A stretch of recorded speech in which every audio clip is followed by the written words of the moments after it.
हमारा प्रदेश विकास में नंबर 1, विकास दर में हम नंबर 1 थे, प्रति व्यक्ति आय में नंबर 1 थे 2014 में। जेजेपी वाले उन्होंने जाके सरकार को तो कर दिया था जमुना पार, बीजेपी को तो लोगों ने वो जमुना पार ते टोके बीजेपी ने लाए।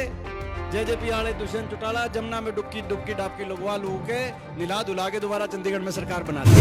और हर कोने से एक ही आवाज आ रही है, बीजेपी जेजेपी की ये खट्टर सरकार जा रही है और हुड्डा साहब के नेतृत्व में चौधरी उदय भान जी की अध्यक्षता में कांग्रेस पार्टी की सरकार आ रही है। ये लड़ाई लड़ रहे हैं मगर हमारी मीडिया नहीं दिखाएगा।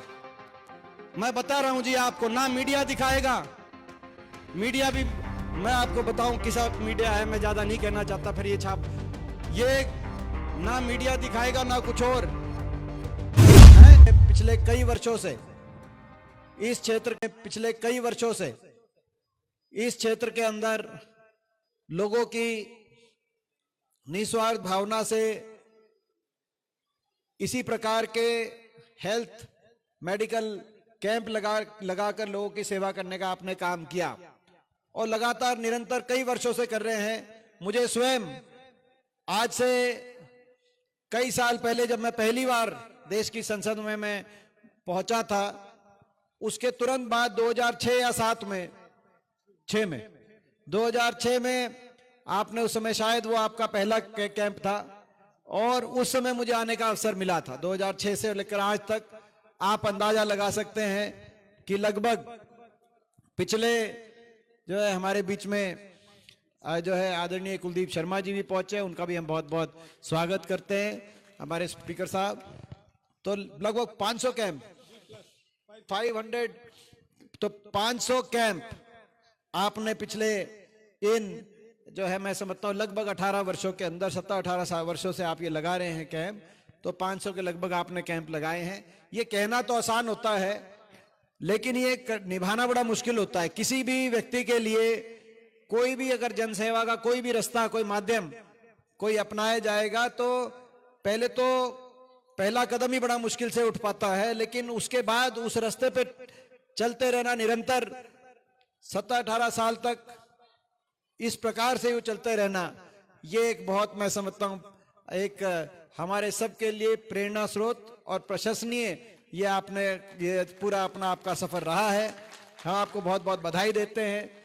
आपके परिवार का एक पृष्ठभूमि रही है जो आज हम आपके स्वर्गीय पिताजी को भी याद करते हैं, जिनका बड़ा गहरा संबंध हमारे परिवार के साथ भी रहा था, हुड्डा साहब के साथ, मेरे दादाजी के साथ। हाँ बिल्कुल, वो बिल्कुल जो है रोहतक से वो सांसद भी रहे, वो गवर्नर भी रहे और एक बहुत ही अच्छा संबंध उनका हमारा पारिवारिक संबंध भी रहा और आपका पारिवारिक संबंध भी रहा। और आपने बचपन से आपने कहा कि बचपन से जो है आपने बड़ा होता देखा, आपने भी कहा अपनी बात में, तो सही बात है। आपका जो है बचपन से आशीर्वाद भी मिला और आपकी जो है हर तरह की स्वास्थ्य की सलाह भी कभी जो है बचपन में, क्योंकि आपने दादाजी के भी आप डॉक्टर रहे, चौधरी रणबीर सिंह जी के, आप हुड्डा साहब के भी डॉक्टर रहे और आप मेरे भी डॉक्टर रहे। तो ये एक आप मैं समझता हूं कि भाई आपने जो है ना ये आपने तीन पीढ़ियों को तो जो है, और अब तो मेरा वाला जो है वो भी 7 साल का हो गया, उसको भी आप दौरे लेके आने वाले हैं। तो कोई ना कोई कभी अगर जो है भगवान के आशीर्वाद से वो ठीक है सारी चीज, लेकिन अगर कोई अगर बीच में जुकाम वगैरह की कोई ऐसी शिकायत आई तो आपके पास उसको मैं जो है कभी ना कभी उसको भी आपका जो है ताकि स्वास्थ्य सलाह आपकी उसको भी मिले और उसका भी लाभ मिले। तो ये एक मैं समझता हूँ एक बहुत एक अपनेपन की बात है। हमें इस बात पे गर्व है कि आपने दिल्ली के एक प्रेस्टिजियस RML राम मनोहर लोहिया अस्पताल में जिस रूप से आप इतने लंबे सेवा वहां पे करी और वहां से उच्च पद पे आप रहे। दिल्ली के चंद अस्पतालों में से एक RML अस्पताल है, एम्स है, RML है, 3-4 जो हमारे दिल्ली के जो है गंगाराम जो अस्पताल जिनका नाम है। और उसमें मैं इस बात के लिए आपको कहना चाहता हूं और आज मैं सबके बीच में एक बात कहता हूं कि अपने दिल्ली के अंदर कई हरियाणा के डॉक्टर होते हैं, लेकिन अपने के जो काम आए वो अपना, आप उच्च से उच्च पद पर चल रहे वहां पर, मगर कोई भी हरियाणा का पेशेंट कभी भी वहां पे गया या कभी आपको हमने कभी टेलीफोन करके कहा कि जी हरियाणा से ये है। बहुत ऐसे डॉक्टर हैं जो दिल्ली में जाके और वो दिल्ली के हो जाते हैं, लेकिन आपने हमेशा हरियाणा से कोई आ गया और आपने जो आपने अभी बात करी, आपने ये नहीं पूछा कि भाई कौन है, कहाँ का है, किस धर्म जाति भाषा का, हरियाणा से होना चाहिए। हरियाणा से हुआ तो आपने वहां पे मदद करी।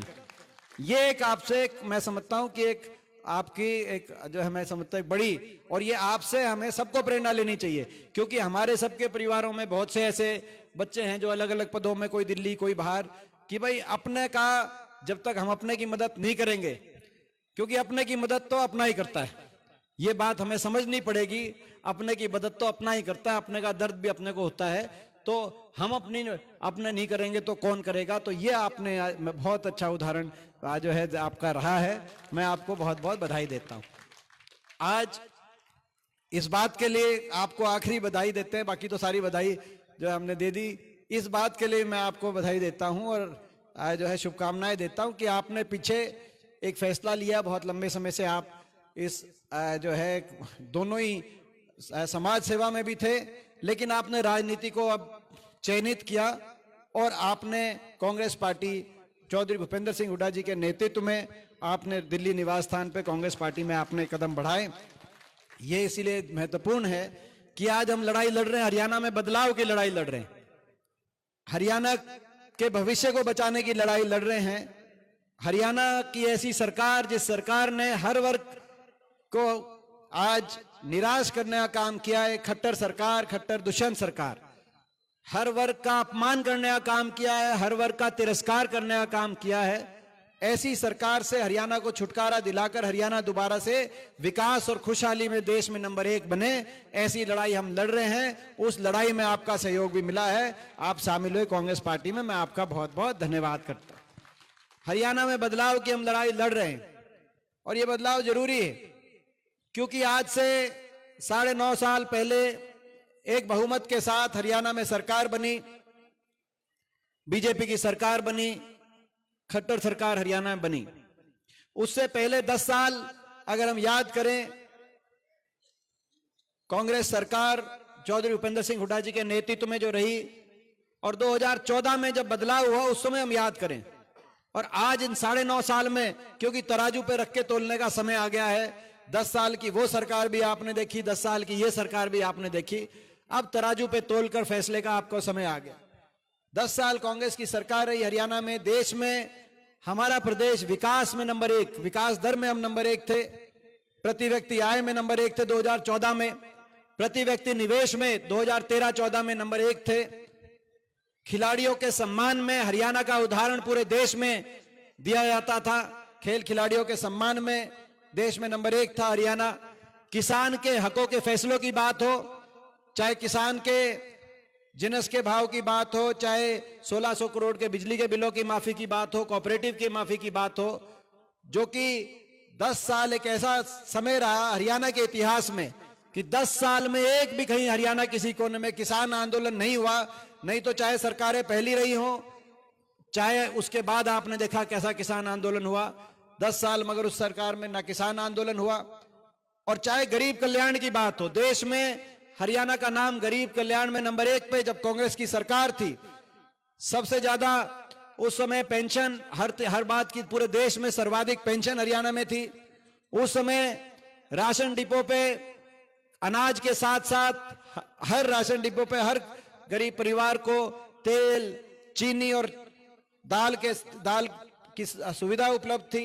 उस समय 100 गरीब कल्याण में 100 गज के प्लॉट के फैसले की बात हो, जो 4 लाख परिवारों को 100 गज के प्लॉट मिले, या इंदिरा आवास योजना में 3.5 लाख परिवारों को मकान, हर गांव के अंदर मकान आते थे। 20 लाख गरीब परिवारों के बच्चों को देश में सबसे बड़ी स्कॉलरशिप की योजना, ताकि गरीबी की वजह से कोई बच्चा पढ़ाई में ना पिछड़ जाए। 20 लाख बच्चों को, चाहे स्कूल के अंदर वजीफे की बात हो, पानी के पीने की टंकी टूटी की बात, हरियाणा देश में नंबर 1 पे माना जाता था। और 10 साल आपस में भाईचारे पे खरोच नहीं आई, कभी किसी धर्म पे, जाति पे, किसी आधार पर भाई को भाई से नजर मिलाते हुए कोई मन में कोई तकलीफ, कोई भाईचारे पे खरोच नहीं है। हरियाणा आगे बढ़ा, जो आप कह रहे थे, लेकिन अब उस समय एक नारा आया, अच्छे दिन लाएंगे, बीजेपी को लाएंगे, बीजेपी की सरकार आई, खट्टर साहब को मौका मिला। वो हरियाणा जो विकास में नंबर 1 था, आज इन 10 साल के बाद विकास में तो 17वें नंबर पे नंबर 1 बन गया। आज बेरोजगारी में नंबर 1 बन गया। हर घर में एक पढ़ा लिखा नौजवान, बेरोजगारों की लंबी कतार, फौज खड़ी होगी हरियाणा के अंदर। ना तो उद्योग आए, ना कोई बड़ी परियोजनाएं आई। प्राइवेट के अंदर जो इन्वेस्टमेंट होनी चाहिए, निवेश में हरियाणा नंबर 1 था, इन्वेस्टमेंट नहीं हुई। तो आज ना तो निवेश में, ना प्राइवेट सेक्टर के अंदर प्राइवेट रोजगार, और सरकारी रोजगार तो या तो समाप्त कर दिए गए, 2 लाख से ज्यादा पद समाप्त हो गए हरियाणा के अंदर, हरियाणा जैसे छोटे प्रदेश में, या कच्चों में परिवर्तित कर दिए गए कौशल निगम के माध्यम से। हरियाणा प्रदेश के अंदर देश में फौज में हमारे बच्चे जाते थे, वहां पे अग्निपथ योजना आ गई। फौज के अंदर जो है हर साल 5,500 की पक्की भर्ती हरियाणा से होती थी। अब 900 अग्निवीर लिए गए पिछले साल, जिसमें से केवल 200 रह जाएंगे पक्के, बाकी 700 तो जो है बिना पेंशन के 3 साल के बाद घर वापस आ जाएंगे। कहाँ 5,500 की पक्की भर्ती होती थी। तो या तो रोजगार पक्की नौकरी समाप्त कर दी गई, या जो लिस्टें आई, बड़ी नौकरियों की जो लिस्टें निकली, उन सारी लिस्टों में हरियाणा से ज्यादा, हरियाणा के बाहर के बच्चों का नंबर ज्यादा आया। HCS की लिस्ट में 35 बाहर के देश में रिकॉर्ड बन गया। किसी और प्रदेश में हरियाणा के बच्चे नहीं, UPSC में हरियाणा के बच्चे आ सकते हैं, लेकिन HCS के अंदर हरियाणा के बच्चों का उतना नंबर नहीं आ पाया। SDO की लिस्ट 80 में से 78 बाहर के। असिस्टेंट प्रोफेसर टेक्निकल एजुकेशन की इस साल लिस्ट आई, 156 में से 103 बाहर के, केवल 53 बच्चे हरियाणा के। ना तो प्राइवेट सेक्टर के अंदर रोजगार, ना सरकारी क्षेत्र के अंदर रोजगार।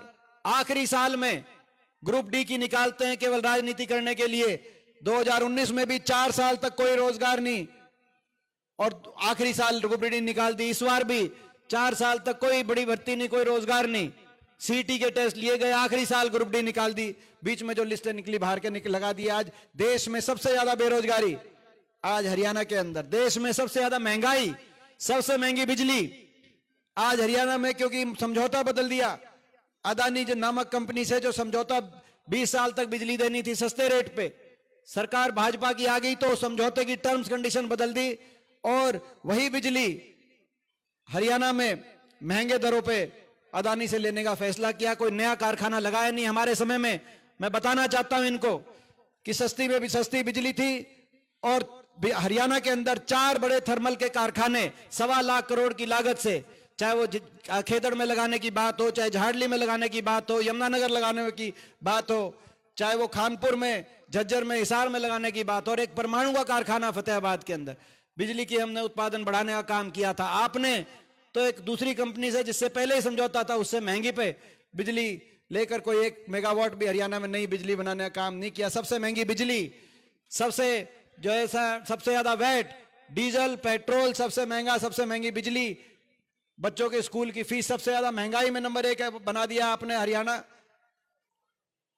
बेरोजगारी में नंबर 1 बना दिया हरियाणा, और भ्रष्टाचार में नंबर 1 बना दिया हरियाणा। क्योंकि ये सरकार जो बनी, ये खट्टर सरकार, दूसरी सरकार, आपको पता है ये किसी नैतिक आधार पर सरकार नहीं बनी। हरियाणा के लोग तो इतने दुखी थे इस सरकार से, पिछली बार ही छुटकारा मिल जाता हरियाणा को। लोगों ने तो 2019 में सरकार की छुट्टी कर दी थी, क्योंकि आपको याद होगा लोकसभा चुनाव में बड़े बहुमत से भाजपा जब जीती देश में, तो हरियाणा में खट्टर साहब ने नारा दे दिया 75 पार, कि बीजेपी जाएगी 75 पार। नारा दिया था या नहीं दिया था, मैं पूछना चाहता हूं। नारा दे दिया 75 पार का। इस दौरान एक और नारा आया, जेजेपी पार्टी आई, दुष्यंत चौटाला का एक नारा आया, बीजेपी को भेजो जमुना पार। एक कहता था 75 पार, दूसरा क्या करता जमुना पार। इलेक्शन का नतीजा आते दोनों बन गए पक्के यार। यह बनी ना, गलत तो नहीं कह रहा। यह कोई नैतिक आधार पे तो सरकार नहीं बनी, ये तो जनता के साथ विश्वासघात करके सरकार बनी, जनता के विश्वास से सरकार नहीं बनी। मैं कहना चाहता हूं मुख्यमंत्री जी, पिछले कई दिन से सुबह अपना सब कुछ कामकाज छोड़कर हुड्डा साहब और मेरे खिलाफ हर रोज जो है कोई ना कोई बयान दे रहे हैं। मैं उनको बताना चाहता हूं, ये जो आपकी सरकार बनी, ये विश्वास से नहीं बनी, विश्वासघात करके बनी। आपके दो चीज होती है, पार्टी और सरकार में 14 मंत्री थे, 12 मंत्री आपके वापस नहीं पहुंचे थे विधानसभा में। रोहतक से जो मंत्री थे मनीष ग्रोवर, वो वहां से हारे। अगर 75 पार की और सरकार की चाह होती लोगों से, लोग जिताते मंत्री। रोहतक से मंत्री थे, वो हारे। बादली से आपके एक मंत्री थे, वो हारे। सोनीपत से आपकी एक मंत्री थी, वो यहां से वापस नहीं पहुंच पाई क्योंकि सारे भ्रष्टाचार अहंकार में डूबे हुए थे। नारनौल से एक मंत्री थे, वो हारे। पूरे प्रदेश में तो 14 में से 12 मंत्री वापस नहीं पहुंच पाए। एक तो सरकार होती है, सरकार को लोगों ने विश्वास नहीं दिया। दूसरी पार्टी होती है, आपके पार्टी के अध्यक्ष थे सुभाष बराला, टोहाना के अंदर उनकी जमानत भी नहीं बची सुभाष बराला की। तो ना तो पार्टी को जिताया, ना आपके मंत्रियों को जिताया। और जब वोट पड़ी तो करनाल में प्रदेश में 90 हलकों में से सबसे कम वोट, केवल 48% मतदान हुआ। 52% लोगों ने वोट डालने नहीं गए और प्रदेश में सबसे कम मतदान हुआ। और सबसे ज्यादा नोटा का बटन अगर दबा तो करनाल के अंदर सबसे ज्यादा नोटा का बटन देगा। मैं बताना चाहता हूं मुख्यमंत्री जी को, आप हुड्डा साहब को हमको निशाने पे लेते हो। प्रदेश के अंदर 90 विधायकों में अगर सबसे ज्यादा बहुमत से विधानसभा में आपकी सरकार तो आपने बना ली जेजेपी को तोड़ के, लेकिन सबसे ज्यादा अगर बहुमत से विधानसभा में दोबारा कोई पहुंचे तो चौधरी भूपेंद्र सिंह हुड्डा जी 2019 में भी सबसे ज्यादा विधानसभा मेजोरिटी से विधानसभा में पहुंचे। लोग सरकार बदलना चाहते थे, सरकार को भी हरा दिया, पार्टी को भी हरा। लोग और क्या करें, 75 पार की हवा निकाल के 40 पे रोक दी। लेकिन जमुना पार भेज रहे थे जो बीजेपी को, जेजेपी वाले, उन्होंने जाके सरकार को तो कर दिया था जमुना पार, बीजेपी को तो लोगों ने वो जमुना पार तो टोके बीजेपी ने लाए। जेजेपी वाले दुष्यंत चौटाला जमुना में डुबकी डाबकी लगवा लू के निला धुला के दोबारा चंडीगढ़ में सरकार बना दी, या बनी। और कह दिया लोगों को कि सरकार बना रहे हैं, 5100 के बुढ़ापा पेंशन पे बना रहे हैं। हम चुप थे अभी तक, लेकिन अब सवाल पूछेंगे क्योंकि ये 24 आ चुका है। मैं पूछना चाहता हूं, 5 साल हो गए, वह 5100 बुढ़ापा पेंशन किसे की आई या नहीं आई, मैं पूछना चाहता हूं। अगर नहीं आई तो सच का साथ आपको देना चाहिए। मैं आप सबसे आग्रह करना चाहता हूं, सच की लड़ाई लड़ रहे हैं। वो 5100 की बुढ़ापा पेंशन का समझौता नहीं था, समझौता हरियाणा में भ्रष्टाचार करने का था। समझौता हरियाणा में लूट की छूट का समझौता था, अलग अलग अपनी भ्रष्टाचार की फाइलों को बंद कराने का समझौता था। और महकमे बांटकर हरियाणा की बोली वाली जनता को डबल इंजन से लूटने का था। शराब का महकमा कौन ले गया, एक्साइज का महकमा कौन ले गया, माइनिंग का किसके दौरे गया, कौन सा महकमा किसके पास गया, किस तरीके से कौन लूटेगा, सारी लिस्ट अगर हम बताएंगे तो हमको कह देगा विपक्ष में है। इन्हीं के विधायक पंडित दाता गौतम नारनौंद हिसार के विधायक ने कह दिया कि खोपर सारे महकमे ले गया, एक लाए जीमने लग रहा है। इन जीमनवारी पे सरकार बनी खुल के, इससे ज्यादा तो खुल के कोई बात नहीं हो सकती कि जीमने पे सरकार। हरियाणा में देश में सबसे ज्यादा बेरोजगारी। और मैं क्यों कह रहा हूं विकास की पटरी से हरियाणा उतर गया, एक कोई बड़ी परियोजना विकास की हमारे समय पूरे प्रदेश में 12 विश्वविद्यालय बने सरकारी, जिसमें मूर्थल में छोड़ूराम विश्वविद्यालय बना, तो खानपुर के अंदर भगत फूल सिंह विश्वविद्यालय, बाबा साहब भीमराव अंबेडकर जी के नाम से देश में इकलौता विश्वविद्यालय, राजीव गांधी एजुकेशन सिटी में बाबा Saheb Bhimrao Ambedkar national law university, उसमें विश्वविद्यालय बना। तो लाला लाजपत राय यूनिवर्सिटी हिसार के अंदर बनी, पंडित भगवत दयाल शर्मा हेल्थ यूनिवर्सिटी रोहतक के अंदर बनी। पूरे प्रदेश में 12 यूनिवर्सिटी बनी। मैं पूछना चाहता हूं, सोनीपत में तो चलो आपने एक स्कूल भी नहीं बनाया, मगर मैं मुख्यमंत्री जी से पूछना था, 10 साल आपको भी हो गए, 12 हमारे समय यूनिवर्सिटी बनी थी, तो एक कोई यूनिवर्सिटी आपकी बनी तो उसका नाम बताओ। जब हमारी सरकार थी तो प्रदेश के अंदर 4 थर्मल के कारखाने, यमुनानगर के अंदर, हिसार खेदड़ में, झज्जर के अंदर झाड़ली और खानपुर में 1.25 लाख करोड़ की निवेश से 4 थर्मल के कारखाने बिजली के पैदावार बढ़ाने के लिए, और एक परमाणु का कारखाना फतेहाबाद के अंदर। मैं पूछना चाहता हूं खट्टर साहब, आपकी सरकार में एक कोई बिजली मेगावाट बढ़ाने के लिए आपने नया कारखाना लगाया हो? अदानी के साथ तो आपने समझौता तोड़ के और महंगी बिजली पे समझौता कर लिया, प्रदेश की जनता को लूटने का काम कर रहे हो आप भ्रष्टाचार में। एक कोई बनाया बताओ। हमारे समय 81 किलोमीटर मेट्रो हरियाणा के अंदर आई, 4 शहर मेट्रो से जुड़े, गुड़गांव, फरीदाबाद, बल्लभगढ़ और बहादुरगढ़ के अंदर मेट्रो पहुंची 81 किलोमीटर। मैं पूछना चाहता हूं, एक खंबा मेट्रो का आपने आगे बढ़ाने का काम किया 10 साल के अंदर। 10 साल में तो मेट्रो नोएडा से ग्रेटर नोएडा भी पहुंच गई। आपने खट्टर साहब 10 साल में एक खंबा मेट्रो का 1 इंच मेट्रो आगे बढ़ाने का काम किया। तो आप हमें बताओ, जब हमारी सरकार थी हरियाणा के अंदर 6 इंडस्ट्रियल मॉडल टाउनशिप औद्योगिक क्षेत्र बने, मानेसर में, रोजगा में फरीदाबाद, पृथला के अंदर, रोहतक में IMT, खरखोदा में IMT। मैं पूछना चाहता हूं, आपके समय एक कोई नया औद्योगिक क्षेत्र, आपने तो मना कर दिया कि हम कोई उद्योग लगाएंगे ही नहीं। जमीन जो है, जब तक उद्योग नहीं लगेंगे, निवेश नहीं होगा, तो अगली पीढ़ी को हम कहां भविष्य देंगे। इसीलिए आज अगली पीढ़ी कोई पलायन कर रहा है विदेश की तरफ, कोई नशे से कोई त्रस्त है। एक कोई औद्योगिक क्षेत्र लगाया हो वो आप बताओ। जो हमारी सरकार थी तो 250 किलोमीटर रेल की लाइन हरियाणा के अंदर बिछी, जिसमें जींद से गोहाना और सोनीपत की ये रेल की लाइन भी बनी, रोहतक रेवाड़ी रेल की लाइन बनी, तो हासी महम रेल की लाइन। मैं पूछना चाहता हूं, आपने बुलेट ट्रेन की बात करी, हमारे समय 250 किलोमीटर रेल की लाइन बिछी थी। आप 1 इंच तो रेल की लाइन हरियाणा में कहीं बिछी होगी, आप हमें जानकारी दो, हम जाके देखेंगे। जब हमारी सरकार थी 6 मेडिकल कॉलेज हरियाणा के अंदर, मेवात में medical college, ESI medical college, Faridabad में, सोनीपत के अंदर खानपुर मेडिकल कॉलेज, महिलाओं के लिए पूरे देश में इकलौता मेडिकल कॉलेज सोनीपत में बना, तो कल्पना चावला मेडिकल कॉलेज करनाल के अंदर हमारी सरकार थी। और AIIMS 2 Badsa national cancer institute Jhajjar में आया, बाड़सा के अंदर। मैं पूछना चाहता हूं मुख्यमंत्री जी, 10 साल में हम नहीं कहते आपने 6 मेडिकल कॉलेज बनाए होंगे, लेकिन कोई एक मेडिकल कॉलेज अगर शुरू कराया हो तो हमें पता बताओ। उस समय भिवानी और महेंद्रगढ़ का भी हमने मंजूर कराया था, इस पे काम शुरू करा दिया था। आज तक उनका काम 10 साल में आपने पूरा कराया हो, उसको आप बताने का काम करो। तब जब हमारी सरकार थी 2200 स्कूल हरियाणा के गांव और शहरों में नए स्कूल बनाए थे। मैं पूछना चाहता हूं, नए स्कूल छोड़ो, सवाल इस बात का उठता, आपने 5000 स्कूल हरियाणा के अंदर बंद करने का या मर्ज करने का काम किया। गरीब का बच्चा कहां जाएगा पढ़ाई के लिए, मैं पूछना चाहता हूं। मैं पूछना चाहता हूं, जो हमारी सरकार थी, SC वर्ग के हमारे भाई, BPL के हमारे भाई, बैकवर्ड के हमारे गरीब परिवार, 4 लाख परिवारों को प्लॉट मिले थे 100-100 गज के। मुख्यमंत्री जी, आपने एक प्लॉट 10 साल में किसी परिवार को या कोई किसी का मकान आया हो तो आप उसकी हमारे को जानकारी दो। एक भी क्यों नहीं हुआ?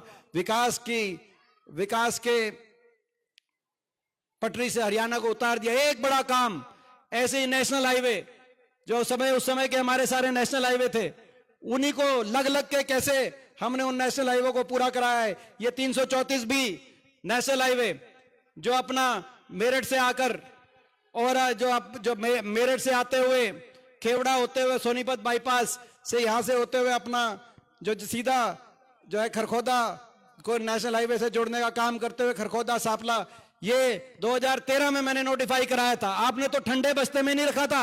मुख्यमंत्री जी, आपने चिट्ठी लिख दी थी कि ये नेशनल हाईवे बनने की कोई जरूरत नहीं हरियाणा में, मगर वहां पर हमने लड़ाई लड़ी। तब मैं लोकसभा में सांसद था, लड़ाई लड़ी, और 2018-19 में एक दो हमारे भी अच्छे एक ऐसे अफसर आ गए जिन्होंने जो हरियाणा के पृष्ठभूमि के अफसर थे, उनका मैं नाम नहीं लेना चाहता, नहीं तो वो हो जाता है, आपको पता है सबका। तो अपना तब ये जाके फाइल दोबारा से आपने तो कह दिया था इसकी नेशनल हाईवे की। आप तो काम तो कुछ किया नहीं। जो हमने मंजूर कराए थे उनको एक एक करके प्रोजेक्ट्स को, रेल कोच फैक्ट्री आनी थी सोनीपत के अंदर, बहुत बड़ा इंडस्ट्रियल कॉम्प्लेक्स सोनीपत में रेल कोच फैक्ट्री आनी थी जोलीलाट में, वो रेल कोच फैक्ट्री चलेगी बनारस में। एयरपोर्ट आना था महम में, वो एयरपोर्ट चला गया जेवर नोएडा के अंदर। और आप मुख्यमंत्री जी यहां पर भाई को भाई के उलझाकर 10 साल आपने राजनीति करी, मगर प्रदेश में मैं सवाल पूछता हूं आपसे, प्रदेश में सबसे ज्यादा बेरोजगारी क्यों है?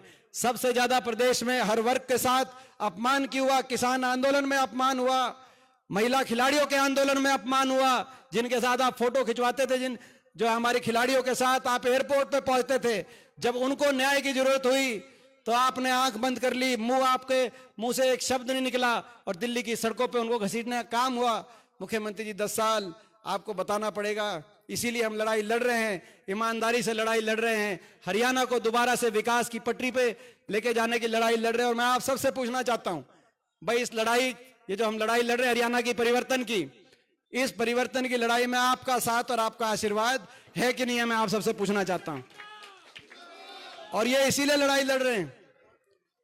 इसके बाद बोल दें इसके बाद अभी ये, और ये आपका साथ और आपका आशीर्वाद इसीलिए भी चाहिए, इसीलिए भी जरूरी है आपका साथ और आशीर्वाद, क्योंकि इनके पास बहुत कुछ है ये लड़ाई लड़ने के लिए।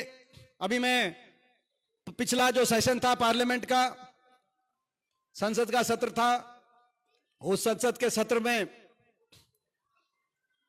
संसद के अंदर मैं गया हुआ था।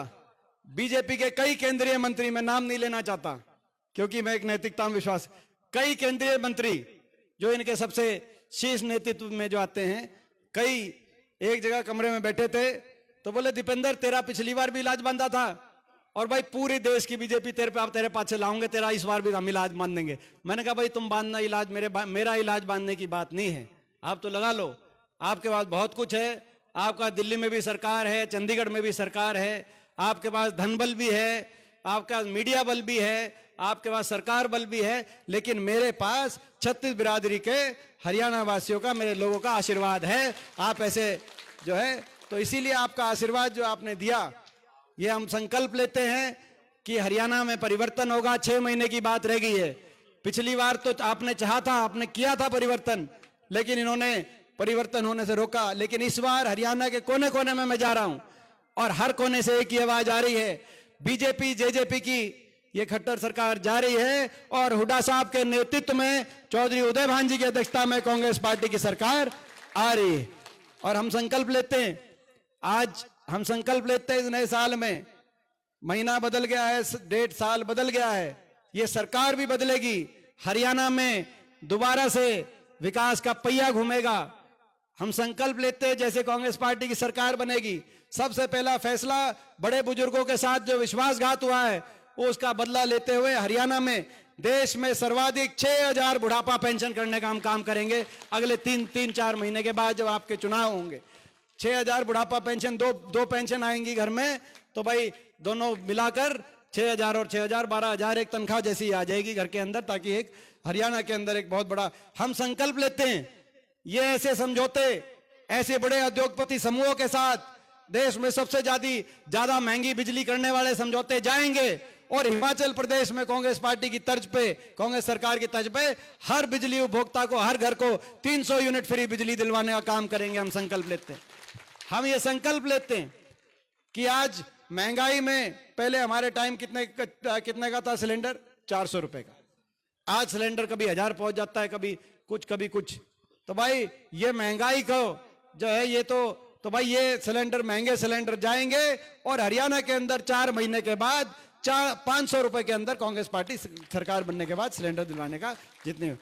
और ये हम संकल्प लेते हैं 100 गज के प्लॉट की स्कीम भी दोबारा शुरू होगी, जो हर परिवार था, हर गरीब परिवार का कार्ड बनेगा, पोर्टल के उलझनों से के समाधान होंगे, हर गरीब परिवार का कार्ड बनेगा और हर गरीब परिवार को 100 गज के प्लॉट ग्रामीण अंचल के अंदर और शहर के अंदर भी जो शहरी आवास योजना के माध्यम से मकान दिलवाने का काम किया जाएगा। और जहां 100 गज के प्लॉट मिलेंगे, वहीं इंदिरा आवास योजना दोबारा शुरू करके, जो हमारे समय चल रही थी, हर गरीब परिवार को 2 कमरे का सरकारी सहायता से मकान की राशि पास की जाएगी। ये हमारा संकल्प है। हमारा संकल्प है किसान को एमएसपी गारंटी मिलेगी, खिलाड़ियों को दोबारा से पदक लाओ पद पाओ की नीति मिलेगी। हरियाणा में नौजवानों को 2 लाख जो नौकरी समाप्त कर दी इन्होंने, पहली कलम से उन 2 लाख पदों पे पक्की भर्ती, पूरी पारदर्शिता से और समयबद्ध तरीके से, इस डेट पे इम्तिहान निकला, इस डेट पे इम्तिहान, इस डेट पे ज्वाइनिंग, पारदर्शिता से और समयबद्ध तरीके से 2 लाख हरियाणा के नौजवानों को हरियाणा के अंदर रोजगार सरकारी दिलवाने का हम काम करेंगे। और हम संकल्प लेते हैं, और ये हम संकल्प लेते हैं कि विकास का पहिया हरियाणा में फिर घूमेगा। रेल कोच फैक्ट्री जो चली गई थी, फिर जहां पे मंजूर हुई थी वहीं पे रेल कोच फैक्ट्री भी आएगी, जहां एयरपोर्ट चला गया था वो एयरपोर्ट भी आएगा। और हम संकल्प लेते हैं जो मेट्रो भाई, हम संकल्प लेते हैं बहादुरगढ़ की मेट्रो रोहतक पहुंचेगी और सोनीपत जो है राई होके मेट्रो सोनीपत पहुंचेगी। हम संकल्प लेते हैं जब पहले विकास का पहिया घुमा। तो भाई ये हमारे संकल्प है। इन संकल्पों को मैं आप सबसे कहना चाहता हूं कि भाई ये लड़ाई मैं इसीलिए बता रहा हूं आपको खोल के बात कि ये लड़ाई लड़ रहे हैं मगर हमारी मीडिया नहीं दिखाएगा। मैं बता रहा हूं जी आपको, ना मीडिया दिखाएगा। मीडिया भी मैं आपको बताऊं किसा मीडिया है, मैं ज्यादा नहीं कहना चाहता, फिर ये छाप, ये ना मीडिया दिखाएगा ना कुछ और है। वो सोशल मीडिया भी मतलब सारे तो नहीं, सोशल मीडिया भी आधे जो है ना, आप समझ सकते हो कि धनबल इनके पास है, तो धनबल इनके पास है सारी बात। लेकिन आपको ये हमारे संकल्प लेके भाई जो है, भाई इस लड़ाई में आप हमें अकेला तो नहीं पड़ने दोगे, ये मैं आज पूछना चाहता हूं भाई आपने। भाई ये लड़ाई आपने सबको लड़नी पड़ेगी।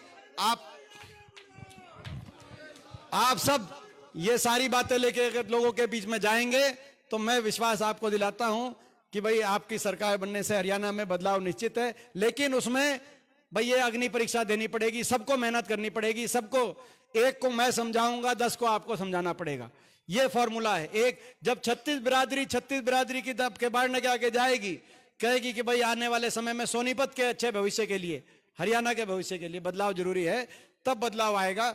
तो ये इस कार्य में कौन कौन, एक बार भाई कोई बात नहीं, जाडा है, कोई अपना काग बीच रहा है, कोई अपना जो है ना, कोई अपना लोई ओढ़ रहा है, कोई, मगर एक बार हाथ आके बताओ भाई इसमें कौन कौन साथ है भाई, बताओ भाई, बताओ भाई, कोई नून के कोई। तो बहुत बहुत आपका आशीर्वाद जो मिला, मैं बहुत बहुत धन्यवाद करता हूं डॉक्टर साहब को एक बार फिर। और भाई एक बात रह गई थी, इस अवसर पे डॉक्टर साहब ने जो प्रियंका जी के जन्मदिन के अवसर पे किया है, हम सब मिलके प्रियंका जी को भी बहुत बहुत शुभकामनाएं, बहुत बहुत आशीर्वाद देते, एक बार हाथ आके उनको भी आशीर्वाद देते।